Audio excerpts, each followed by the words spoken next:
Hola, hola, hola a todos. Hoy tendremos con nosotros a Alberto Pasamontes con Ángel Roto. Tenemos aquí una fantástica portada. A ver, vamos a esperar que vayan conectando la gente. Y entonces invitamos a Alberto con nosotros.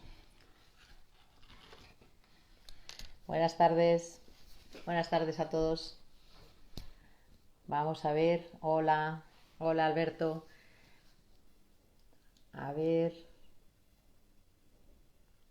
Empezar, aparte de enseñar la portada que le he enseñado ahora hace un segundo, pero la vuelvo a enseñar, que está muy chula.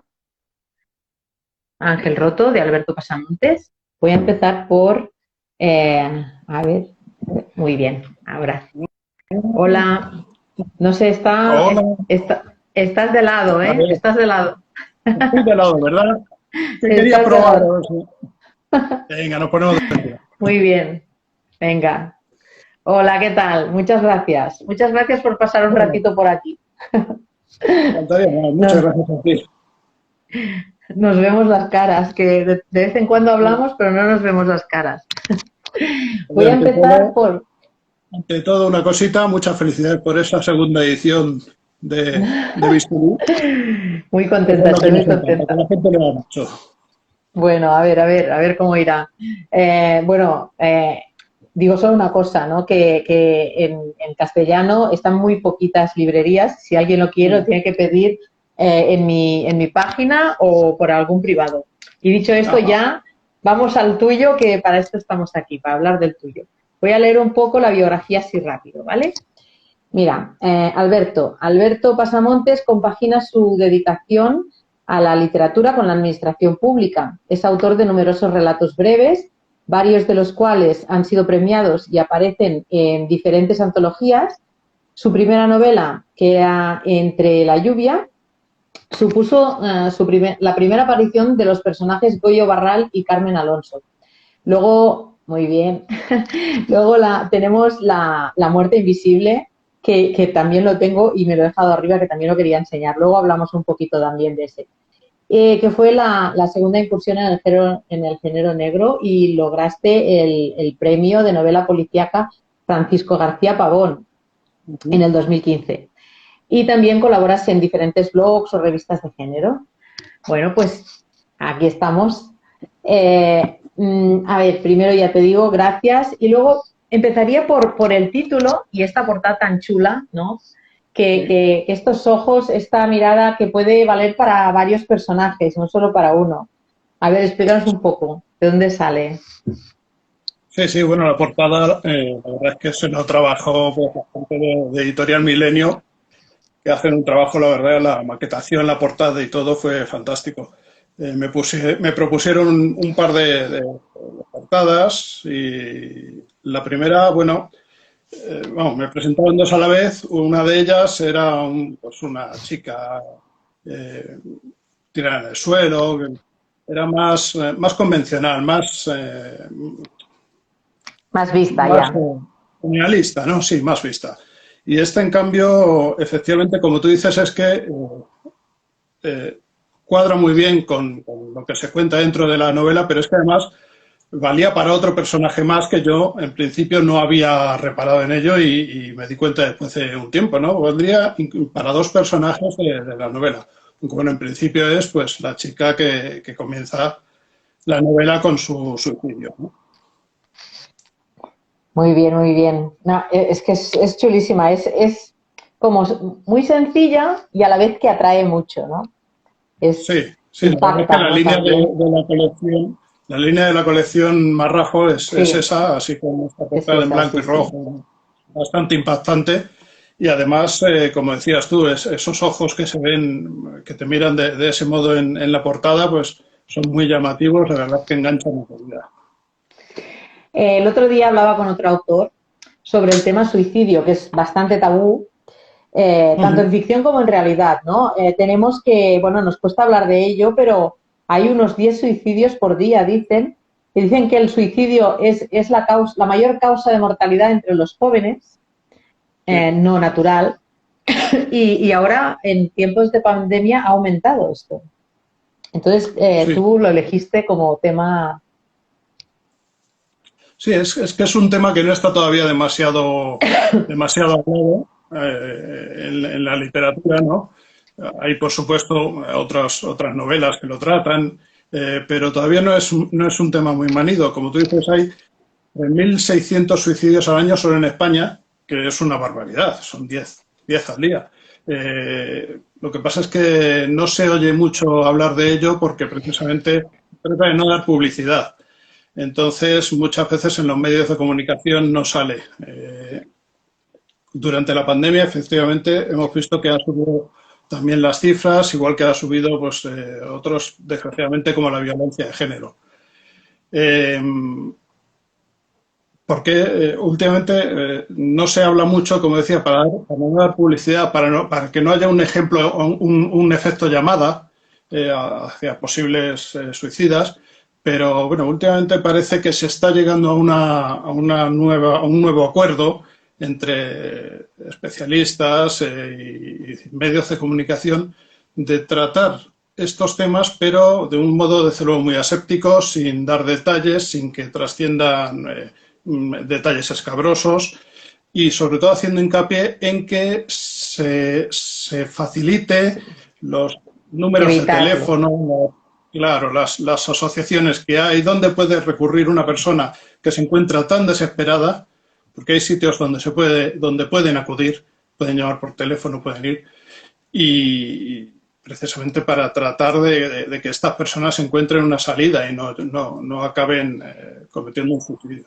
Luego lo que pasa es que, claro, el suicidio es el suicidio, todo el mundo se puede sentir culpable y lo que sea, pero no se investiga más allá de eso. Y esta vez sí que presta atención Goyo Barral, porque su hija la conocía y a causa de esto, pues presta más atención al asunto, ¿no? Pues, si no, también, pues ahí se cerraba el caso, ¿no? Y ya está, ¿no? Un suicidio más. Claro, hay muchos suicidios que efectivamente no se investigan. Bueno, si la persona se ha suicidado, pues sus motivos tendría y ya está, y se suele hacer una investigación muy somera. Pero hay veces, claro, que hay motivos muy turbios detrás, de gente que ha podido ser empujada al suicidio, incluso, ¿por qué no?, asesinatos que se disfrazan como suicidios. Y que eso, decimos muchas veces que no existe el crimen perfecto, pero bueno, sí existe. El crimen perfecto es el que no nos enteramos que se ha cometido. Claro. Incluso un crimen que vemos que se ha cometido y se investiga, aunque no se lleve a resolver, no es un crimen perfecto. El que no nos enteramos, el que no sabemos de su existencia, ese es el crimen perfecto. Y efectivamente se sabe que hay casos que han acabado etiquetados como suicidio que no lo han sido, pero no hay forma de demostrarlo. ¿Te resulta difícil? Claro. No lo sabremos, pues, claro, por eso mismo, por lo que dices, ¿no? Que son los que quedan como perfectos. Totalmente. ¿Te resulta difícil ponerte en la piel cuando estás creando esa historia de alguien que hace cosas tan terribles como las que se ven que pasan aquí, ¿no? Tampoco quiero ya decir todo lo que pasa por los que no lo han leído. Resulta difícil, bueno, hasta cierto punto. Lo que pasa es que siempre trabajo bastante, antes de comenzar la novela, la escritura, trabajo bastante lo que es el guión. Y sé por dónde va a ir cada personaje y cómo tiene que actuar y lo que tiene que hacer, ¿no? Luego es cierto que dejo un poco de libertad según voy escribiendo, según me va llevando la historia. Voy adaptando un poco, pero siempre sé a dónde voy a acabar y cómo tiene que ser cada personaje. Sí, a veces te cuesta un poco meterte más en la cabeza de determinados personajes, sobre todo personajes que cometen actos totalmente condenables y execrables, ¿no? Pero bueno, para eso estamos, hay que sufrirlo. Eso estamos, sí. hay escenas que se Hay que sufren meterse. y hay otras que se disfrutan mucho. Carmela Alonso y Goyo Barral son muy diferentes, pero se complementan. Y no sé, háblanos tú un poco de cómo son, ¿no? Preséntanoslos un poco, así yo ya no hago spoiler, tú dices lo que queramos que, lo que quieras que sepamos, preséntanoslos, ya que llevan Bien. dos Llevamos, libros. sí, pues comenzaron Entre la lluvia, fue la primera historia de los inspectores Goyo Barral y Carmen Alonso. En principio, Goyo Barral iba a ser el protagonista, Carmen Alonso iba a ser un personaje secundario. Ujú. Pero es que, ¿qué pasa? Que las mujeres muchas veces, pues, tenéis mucho más valía que muchos hombres, sobre todo que muchos hombres que están a su altura o por encima de ellas laboralmente, ¿no? Que luego, pues eso. Entonces, ella enseguida, cuando comencé la escritura de la primera novela, de Entre la lluvia, enseguida se puso en su sitio y me dejó claro que eso tenía que estar como mínimo al mismo nivel. Yo creo que en ocasiones incluso Carmen se le come a Goyo por los pies y todo. Goyo es un tipo muy sencillo, muy noble, muy directo. eh, y lo que quería sobre todo mostrar en la primera novela era que los policías son gente como el resto de trabajadores. Tienen su vida privada, su vida que les afecta más o menos, pues eso, el paro de algún familiar, de la mujer en este caso, la hija que te suspende cuatro, la hipoteca, el coche que te rompe, o sea, son los mismos problemas. Esa era mi intención, pero claro, luego, ¿qué pasa?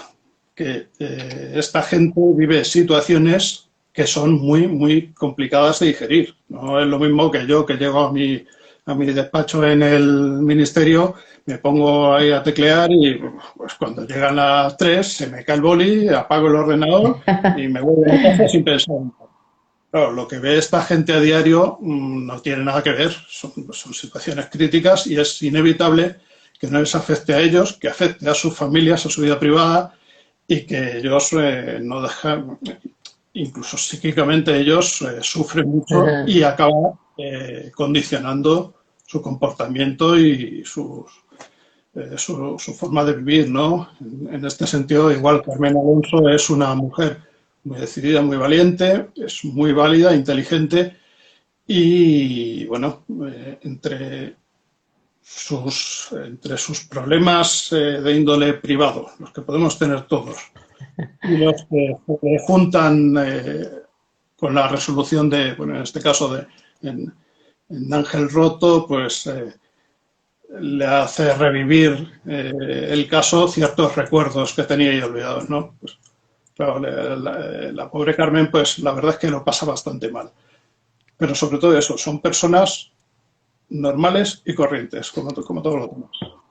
Cuando, lo que decimos, ¿no? Que ya vienen de otra novela, cuando empezaste la primera, ¿tenías pensado que sería una serie o no? Sí, ¿O iba a ser un caso? fui así de inconsciente, sí.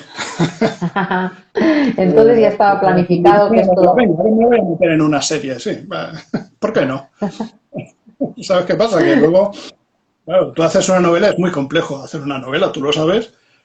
Hacer una serie que encima tienes que tener en cuenta acontecimientos de novelas Lo sé. anteriores, entonces, como digo, fui un inconsciente y sí, ahí me he metido en ese final. Pero bueno, lo vamos llevando dignamente. Y los personajes, nos has dicho que tienes ya la trama como bastante pensada. ¿Los personajes, cómo los construyes también antes o a medida que los vas conociendo, cómo lo haces esto? Sí, los personajes procuro esbozarlos, procuro saber cómo son antes de comenzar. Como digo, luego pues, cada uno va adquiriendo también sus propias características a medida que transcurren acontecimientos. Y por ahí, sin olvidar cómo eran en un principio, pues vas evolucionando, los van siguiendo o van evolucionando ellos mismos. Tú lo único que haces es plasmarlo, ¿no? Porque yo creo que al final los personajes acaban cobrando un poquito vida propia. Entonces, como digo, o sea, tú haces unos personajes al principio y sobre todo en una novela a lo mejor puedes mantenerlos, pero cuando nos metemos en una serie ya necesitan más evolución, si no acabaríamos haciendo un personaje pues, muy plano, ¿no? Muy básico.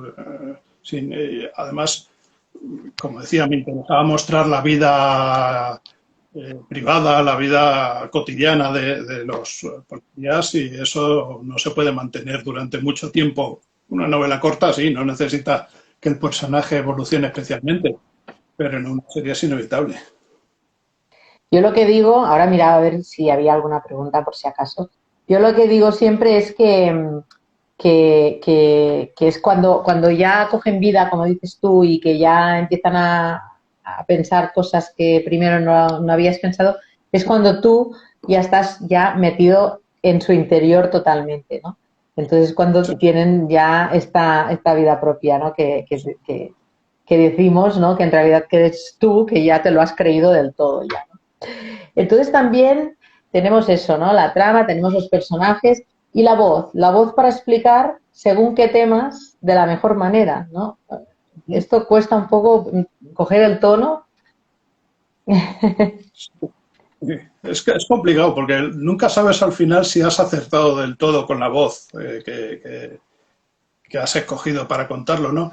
Yo creo que, bueno, esta serie en concreto, tengo otras novelas, La muerte invisible está en primera persona y acabo de terminar mi siguiente novela, pues me he arriesgado también, me gusta probar cosas nuevas, como te decía, soy un poco inconsciente, entonces me he metido en una segunda persona que para mí es la más complicada de todas. Sí.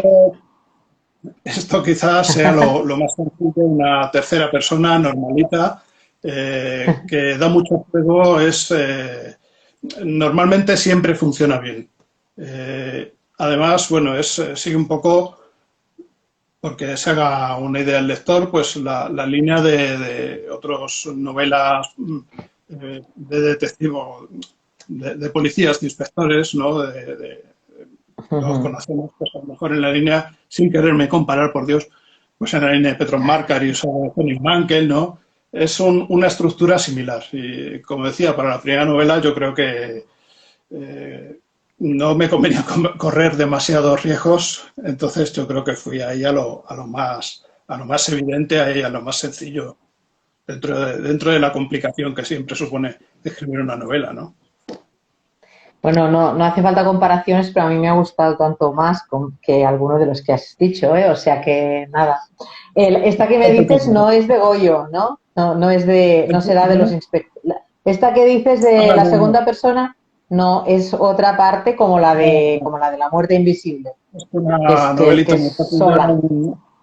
sí, una novelita rápida, un noir rural con chica a la fuga, muchos cuerpos de seguridad corruptos, narcotraficantes, Toma. muy divertida, muy rápida de leer, totalmente independiente. Bueno, esto que has dicho, segunda persona y muy rápida de leer, ya tengo ganas, a ver cómo funciona eso, ¿eh? A ver, Porque primero es tengo que engañar a complicada. algún editor para que me la publique. Bueno, a ver, a ver. Bueno, ahora esta pregunta la tenía como para el final, pero ya te la cuelo aquí, que esta novela de Ángel Roto tuviste varias propuestas de publicación. Esto en los tiempos que corren, ole tú, ¿no? Esto está Sí, muy sí, bien. la verdad es que primero se lo ofrecía al editor que había publicado La muerte invisible, que era Reino de Cordelia, y Ujú. bueno, él me la dio, estuvimos trabajando en la novela un año y tal, y pues en un momento dado, por el motivo que fuese, el editor al final se echó para atrás y bueno, oye, yo encantado, le tengo mucho cariño a Jesús Ejido, que es el Bueno, de Reino de Cordelia. Pero digo, hombre, Jesús, no me digas esto después de que llevamos un año trabajando, que me haces una faena. Pero bueno, busqué efectivamente otras editoriales y enseguida me salieron dos.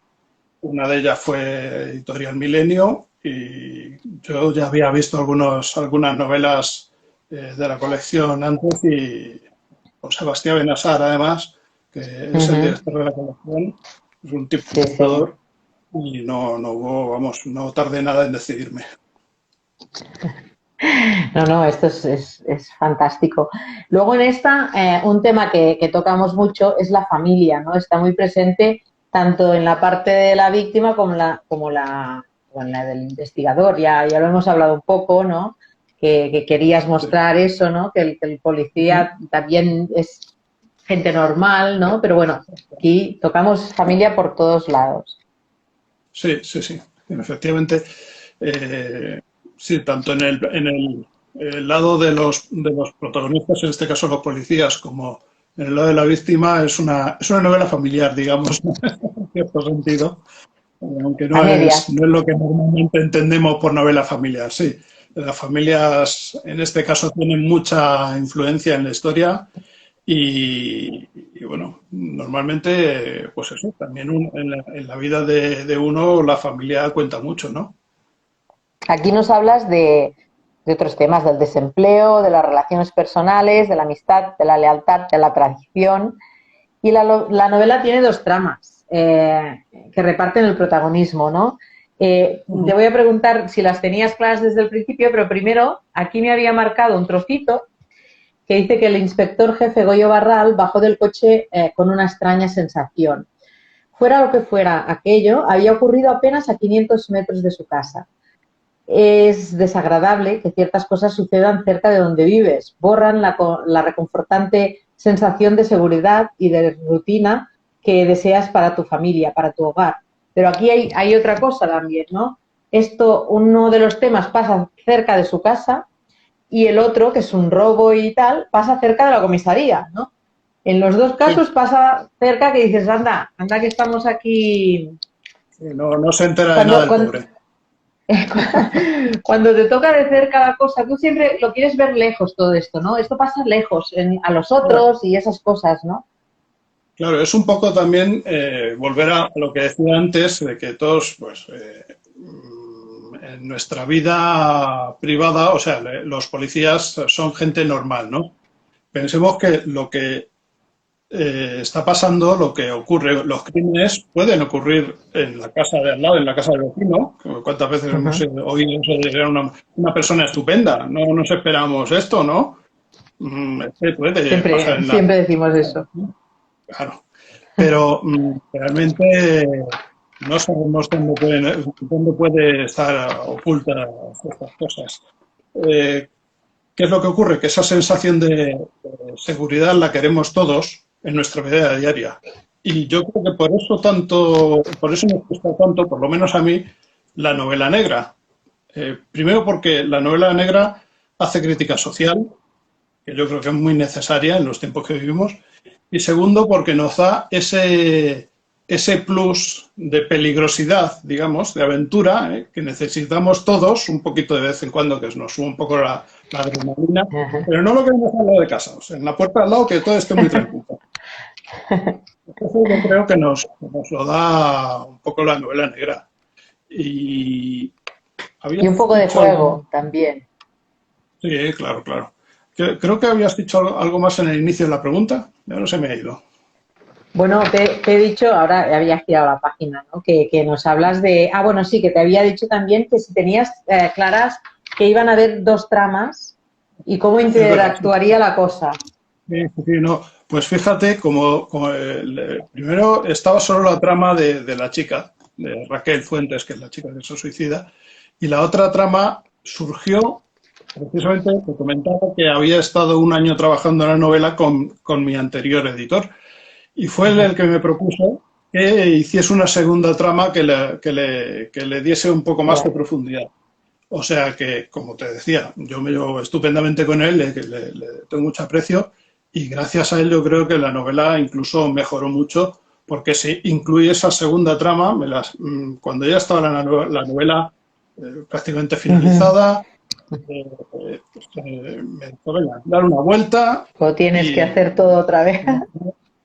me imaginé esta trama, conseguí además intercalar, entrelazarla con la principal, de modo que yo creo que quedaron perfectamente unidas y no se nota para nada que una se hizo posteriormente a la otra. Eso la verdad es que se lo tengo que agradecer a Jesús y ya digo, porque ha dado mucha profundidad a la novela y estoy muy contento con el resultado, porque han quedado, vamos, niqueladas. Yo creo que vamos a veces demasiado prisa. Primero, una medallita para los editores, porque a veces nos hacen enfadar, que recorta por aquí, que siempre quieren que recortemos, después de lo que nos cuesta escribir, pero luego nos ayudan también, ¿no? Y luego esto, ¿no? Que cuando tienes tiempo y lo repasas y lo trabajas, que no vas con prisa, se nota también, ¿no? Que... Sí, sí. No, ayudan mucho y además, vamos a ver, como tú dices, les ponemos muchas veces a parir, pero no debemos olvidar que los que se juegan el dinero son ellos. O sea, Sí, sí. y a veces se equivocan y cogen una novela que no vende un churro y otras al revés, ¿no? Rechazan una que luego tiene 20 ediciones, ¿no? Pero vamos, al fin y al cabo son gente que sabe mucho de esto, que trabajan, Claro. que se juegan dinero y si un día te proponen algo o te quieren o no te cogen la novela, como fue en este caso, pues oye, sus motivos tiene y Sí, oye, tienes que aceptarlo. claro, claro que sí. ¿Tienes empezada ya la tercera de esta pareja? Eso es una historia muy... Sí, verás, la siguiente historia es la primera historia que yo comencé a escribir. Pero nunca acabo de encontrarle, como decías antes, me preguntaba por el tono, por la voz, algo me está pasando ahí que no consigo que arranque como yo quiero. Ujú. Escribí 30 páginas, la dejé, me metí a escribir Entre la lluvia, que además en ese momento fue un acierto porque la trama, todo lo que lleva al asesinato, se basa en algo que yo conocía muy bien, que conocía por motivos laborales. Yo antes trabajaba Ujú. Claro. en el Ministerio de Defensa en un subregistro que manejaba documentación OTAN, una documentación clasificada, NATO Secret, NATO Confidential, todas estas cosas. Y ahí en la reglamentación que hay para tratar esa documentación había un aspecto que me resultó muy llamativo. Entonces, bueno, dije, joder, mi primera novela, lo más fácil es escribir sobre algo que ya más o menos conozco. Es muy importante la documentación a la hora de escribir una novela y en este caso ya la tenía muy avanzada. Entonces, bueno, como digo, dejé A esa ser la historia, primera. claro, dejé esa, escribí Entre la lluvia. Cuando decidí ponerme con la segunda, volví a comenzar aquella historia, la he vuelto a dejar, me metí con Ángel Roto, que también era otra de las tramas que había pensado, y bueno, ya sí o sí a la tercera tiene que ir, que ir la vencida. Tengo que darle mucha cuenta, estoy descansado haciendo esta otra novela, este otro rural noir que te digo en medio, y bueno, esto tiene que salir como sea. Porque es una historia más, es una historia muy potente y yo creo que merece la pena. A ver, a ver si le das tiempo y bueno, esto ya lo has dejado dos veces ya, Años, pero años, no pasa nada. cuidando.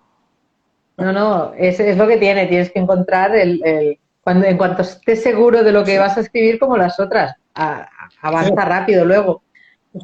Esto es un poco como cuando lees una novela y a lo mejor no te gusta, la No dejas te, a mitad porque no te ha enganchado por el motivo que no sea es y el la retomas momento. 20 años después y te parece una maravilla, efectivamente. Cada novela tiene su momento, yo creo, porque también depende de la situación personal de cada uno, ¿no? A lo mejor o porque no estás preparado mentalmente o porque estás viviendo una situación que en ese momento no, pues te afecta. Entonces, Ujú. yo creo que todavía no he encontrado el momento para escribir esa novela para que quede como a mí me gusta. Porque ya te digo, de las dos veces que he comenzado, pues he echado tirado, he guardado en el cajón ahí todo lo que había y habrá que empezar otra vez de cero. Bueno, luego tienes que hacer eso, ¿no? Empezar otra vez y volver porque ya no te acuerdas muy bien y cada vez que la coges Es los distinta. pensamientos han variado un Claro, poco, ¿no? Y correcto. esto, Claro. Así que a ver si esta es la definitiva. Luego la novela de la que hablábamos, La muerte invisible, a mí me gustó mucho, mucho también. Entonces allí explicas lo que pasó en Chernóbil, que bueno, todos conocemos la noticia, pero le das una visión policíaca también, ¿no? Y entonces, ¿cómo elegiste de darle este giro, ¿no? Y decir, pues bueno, ahora os lo voy a mostrar de otra manera, ¿no? Sí. Bueno, la muerte invisible, lo primero que tengo que decir, que está escrita de antes que la serie de HBO, que ha visto todo el mundo, o sea, que no se crean que he querido yo aprovechar. No, son ellos los que se han aprovechado de mi éxito. Creo que les voy a pedir ahí una compensación porque seguro que se han fijado en mí. Bueno, fuera de bromas, la muerte invisible es que el tema de Chernóbil siempre me ha interesado muchísimo. Yo recuerdo, pues cuando pasó esto, yo tenía, bueno, no acababa de cumplir 16 años, es que fue el mismo día, es el día de mi cumpleaños, el 26 de abril, ¿no? Cuando ocurrió. De 1986 a la 1:23 de la madrugada. Jolín. Entonces, un chaval con 16 años, bueno, pues por lo que fuera, aquello me llamó muchísimo la atención y siempre es un tema que me ha interesado mucho. Se me ocurrió efectivamente, bueno, luego hay otro motivo también. Yo soy bastante jugón de videojuegos y había un juego de ordenador que estaba ambientado en la zona de exclusión de la central nuclear en Chernóbil. Y aquel juego me encantó, me recordó además, pues eso, todo lo que pasó durante los días posteriores a la explosión, la Unión Soviética que se hacían los suecos, hasta que precisamente llegó la radiación a Suecia y a Noruega y dijeron, oiga, ¿qué está pasando que nos está llegando la radiación? No, aquí no ha pasado. Al final tuvieron que admitirlo, ¿no? Como decía, es un tema que siempre me ha interesado mucho, que me había informado sobre él y casi pasaba un poco como con la primera, ¿no? Era algo que ya conocía muy bien. Entonces, la verdad es que esa novela sí que fue muy fácil para mí de escribir. La escribí en solo 6 meses y según estaba prácticamente sin correcciones, vamos, ya sabes que hay que dejar descansar los libros. Cuando la terminas lo dejas unos meses en el cajón y luego empiezas a corregir y la verdad es que siempre cambian muchas cosas, has cambiado tú, ha cambiado la novela, siempre hay cosas que mejorar. Pero aquella no tenía tiempo, la corregí 2 veces según terminé, me hice 2 relecturas, volví a corregirla porque quería presentarla al premio Francisco García Pavón y se me acababa el plazo, me quedaban 2 semanas de plazo. Pues como te digo, fue muy fácil de escribir, en 6 meses solamente, no es una novela muy larga, creo que son 190 y tantas páginas, creo que son, pero con la que disfruté muchísimo. Y además es así que yo creo que conseguí un tono muy, muy adecuado con una primera persona que hacía que el lector sintiese dentro de sí. Enseguida. Claro, empatizabas con lo que estaba ocurriendo, con todo lo que veías, con todo lo que veía el personaje principal. Me interesaba mucho en este caso, además, mostrar cómo era la vida en aquella ciudad de Pripyat, que era totalmente distinta al resto de ciudades de la Unión Soviética. La ciudad se había construido precisamente para albergar a los trabajadores de la central y era una ciudad muy avanzada, había todo tipo de servicios, de comodidades, como digo, pues nada que ver con el resto, ¿no? Quería mostrar todo eso para luego que hubiese un contraste terrible ya con el momento de la explosión y lo que sucedió los días posteriores. Bueno, yo creo que mucha gente, pues, como decía, ha visto la serie de HBO y sabes. Pero no, yo creo que si la han visto no tiene nada que ver, aunque tenga todo lo que ver, ¿no? Y que tienen que leer el libro porque es bueno. Claro. Yo creo que les va a gustar mucho. Se limita a contar lo que ocurrió y aquí, por supuesto, tenía que contarlo. Pero luego está la trama policíaca que hace una teoría, pues, lo que pudo pasar, ¿no? Lo que sí es cierto es que hubo muchas negligencias y, bueno, un poco eso es lo que investiga el protagonista de esa novela. Que, A bueno, riesgo de no su voy a hacer. vida. Sí. Y lo voy a hacer. Es un protagonista que tiene nombre, evidentemente, porque todos tenemos uno, pero que no se menciona en la novela. Y eso es, bueno, quería hacer un pequeño homenaje a los liquidadores que fueron a la central allí con aquellos trajes tan precarios a intentar cerrar el agujero, que eran miles y miles y fueron gente anónima, y ese anonimato es el que no darle no poner un nombre en la novela al protagonista, pues era para mí una pequeña forma de darles ese homenaje. No tiene nombre, pero lo que dices, le coges ya empatía desde el principio, enseguida, ¿no? Y luego lo que dices de la ciudad, ¿no? Que es una ciudad moderna, que tiene, bueno, que es el paraíso comparado con todas las otras, ¿no? Y luego pasa a ser el infierno, ¿no? Bueno, pues Digamos la ciudad más occidental, más occidentalizada de toda la Unión Soviética. Casi era una ciudad de Europa occidental más que de Europa claro, oriental, ¿no? sí, sí, sí.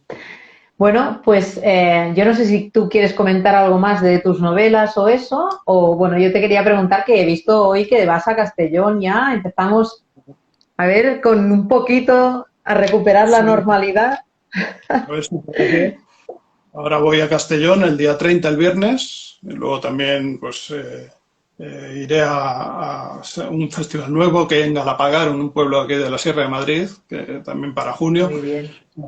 Ángel Roto tuvo muy mala suerte porque salió justo unos días antes del confinamiento. De hecho, la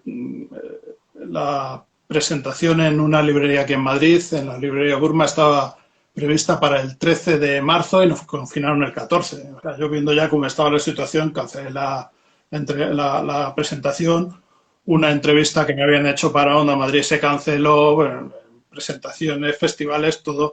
La verdad que ha sido un desastre. Sí, Ha tenido sí. bastante Claro, mala suerte.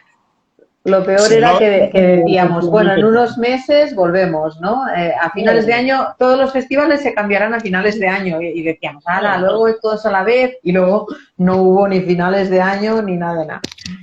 Pero bueno, a efectivamente, ver pues si no a se decía en Valencia el peor vas. momento, porque, claro, las novelas que luego han salido a lo mejor por septiembre, pues bueno, ya empezaba un poco a reactivarse, la gente ya quería leer, ya buscaba, pero esta ha sido pero Claro, bueno, como no, ahora tampoco. aquí tenemos el San Jordi, ¿no? El Día del Libro y la Rosa, y se ha notado porque, claro, había el doble de los autores, había todos los del año pasado que se quedaron con el libro guardado, ¿no? Y este año todos hemos salido a la calle, los del año pasado, los de este año, y en la gente se ha notado muchísimo que quería la fiesta de los escritores y los libros.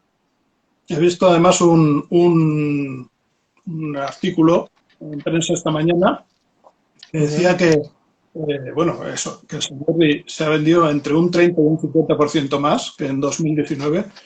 Que además, que según parece, se ha aficionado muchísima gente a la lectura durante el confinamiento, ¿no? A ver, Pues nada, tenemos muchos libros ahí para vender que están en los sí, sí. almacenes, a ver si nos animamos.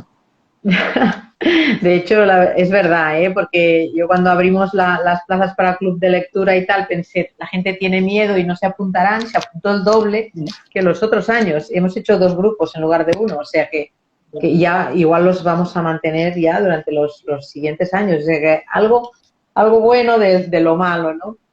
Pues bueno, ¿a Valencia me has dicho que vas o no? De momento no lo sabes. De momento a Castellón, a Galapagar en junio y luego para septiembre a, a Cubelles. Ah, vale. Cubellas. Gubelles, sí, sí, no, ya lo has dicho bien. Bueno, a ver si No, nos no encontramos sé, aquí en algún festival. sí, a ver. Bueno, pues que te vaya muy bien con tus proyectos nuevos, que nos vamos a seguir leyendo y que tengo muchas ganas también de ver tus experimentos, a ver cómo te salen, ¿eh? Y Muchas bueno, y gracias muchas gracias. a ti, que la verdad es que los clubes de lectura y las presentaciones, todo es cuando uno disfruta realmente, ¿no? Porque, pues, la gente o sea, no sabe el sufrimiento que es escribir un libro muchas veces, que hay veces que no te apetece, que no tienes tiempo, que estás estresado, que tienes problemas, y es una cosa que requiere disciplina. Entonces, cuando uno disfruta es realmente cuando puede hablar con otra gente, cuando ve que los lectores te preguntan, que te dicen que les ha gustado, ahí es Sí, cuando uno se viene arriba. sí, sí, sí. Así que Sí, muchas gracias ¿qué piensas? por tu No, invitación, que a mí es realmente eso donde me lo paso pipa. un placer, un placer. Pues bueno, hasta pronto y gracias a todos los que nos han ido conectando, desconectando y esto se queda colgado aquí en el Instagram, que lo vayan viendo todos los que no han podido estar ahora a esta hora y luego lo comparto también en YouTube y en las otras redes y ya te lo pasaré también y todos lo podrán ver cuando Perfectamente. quieran. Pues Muchas muchas gracias de gracias, nuevo y nos adiós, vemos. nos Adiós. vemos.